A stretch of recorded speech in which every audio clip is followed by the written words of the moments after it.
আল্লাহর নবীজি বললেন যে কুল্লু বানি আদম খাত্তাউন।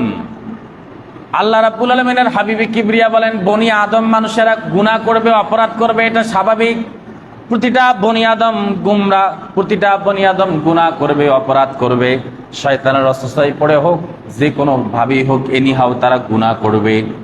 তবে গুনাহ করা এটা বড় অপরাধ নয়, বরং গুনাহ করার পরে তওবা না করা, ইস্তিগফার না করা, এটা সবচেয়ে বড় অপরাধ।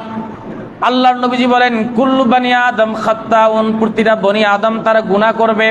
ওয়া খায়রুল খাত্তাইন আত-তাওয়াবিন। আল্লাহর নবীজি বলেন তবে আল্লাহ রাব্বুল আলামিনের কাছে ওই গুনাহগার ব্যক্তিটা আল্লাহ রাব্বুল আলামিনের কাছে সবচেয়ে বেশি প্রিয়। ওই নাফরমান বান্দাটা আল্লাহর কাছে সবচেয়ে বেশি প্রিয়। ওই গুনাহগার ব্যক্তিটা আল্লাহর কাছে সবচেয়ে বেশি প্রিয় যে গুনাহ করার পরে আল্লাহর কাছে তওবা করে। যে গুনাহ করার পরে কি করে?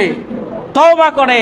আল্লাহ রাব্বুল আলামিন তাকে ভালোবাসেন। সেই উত্তম যে গুনাহ করে ফেলছে, গুনাহ করে ফেলছে, অস্থির হয়ে গেছে, পেরেশানি হয়ে গেছে, হায় হায় গুনাহ তো করে ফেললাম, না জানি কি হয় এখন। গুনাহ তো করে ফেলছে, এই গুনাহর অপরাধে আল্লাহর সামনে কিয়ামতে আল্লাহর সামনে কেমনে দাঁড়াবো? সেন্স অফ অ্যাকাউন্টেবিলিটি, এই কিয়ামতের দিবসে যখন হিসাব দিতে হবে, আল্লাহ যদি আমারে ধরে তখন আমি আল্লাহর সামনে কি জবাব দিব? এই চিন্তায় সে পেরেশানি থাকবে, অস্থির হয়ে থাকবে। তখন সে সাথে সাথে সে নাদাম, সে অনুশোচনায়